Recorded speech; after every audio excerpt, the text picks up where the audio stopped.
And Jen? for players listening, Hunter, I'm sure during our time together, this at Her Prayer Academy, perhaps you were part of a call where we spoke about this.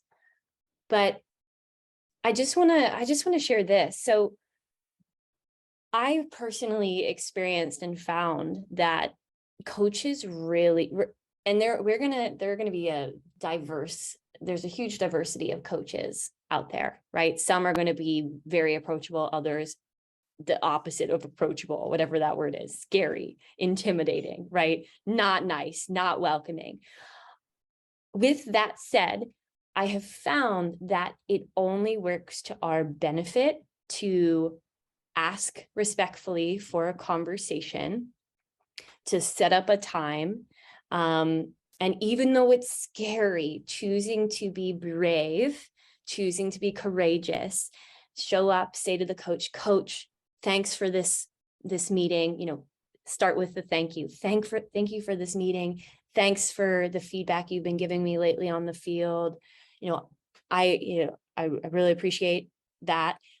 And hey, I wanted to ask you some questions to understand how I can improve and serve this team more, and also work toward my personal goals. But doing that demonstrates to the coach, oh, this Hunter girl, she really cares beyond your work rate and your effort that I know you brought every single day. It demonstrates like another level of how much a player wants to be there. And I have personally experienced when I've had conversations in the past, not always, but there were certainly times where my playing time improved because a coach recognized that like I really wanted it. I demonstrated initiative. And then they were like, oh, okay, I am actually noticed that Jen or Hunter or whoever really is putting in the effort, really is going the extra mile. And I want to reward that. And I want more players on my team like that. So I just wanted to share that. I know you know that, Hunter, but I wanted to just offer that because I've certainly been in your shoes where there were times where I was intimidated, and I definitely didn't have conversations I wish I had. Yeah, no, I understand that.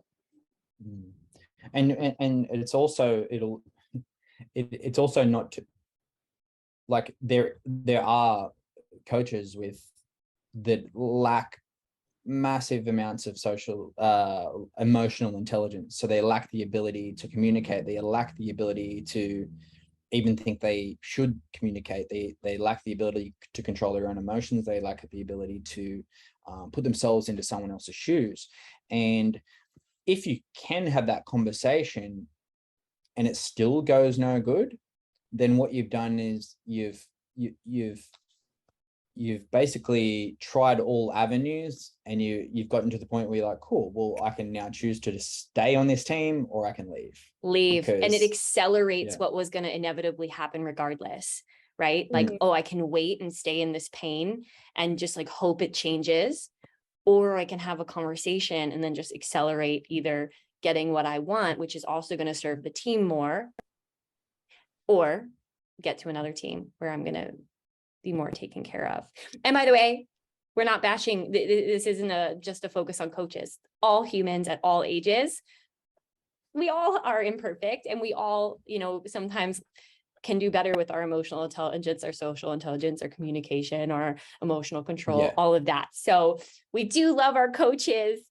With that said, we are on the front lines with a bunch of kids who tell us these stories where coaches are zapping kids' confidence and stripping them of confidence. So we do have, we're quite passionate about spreading awareness about this and helping our kids with tools to navigate these situations.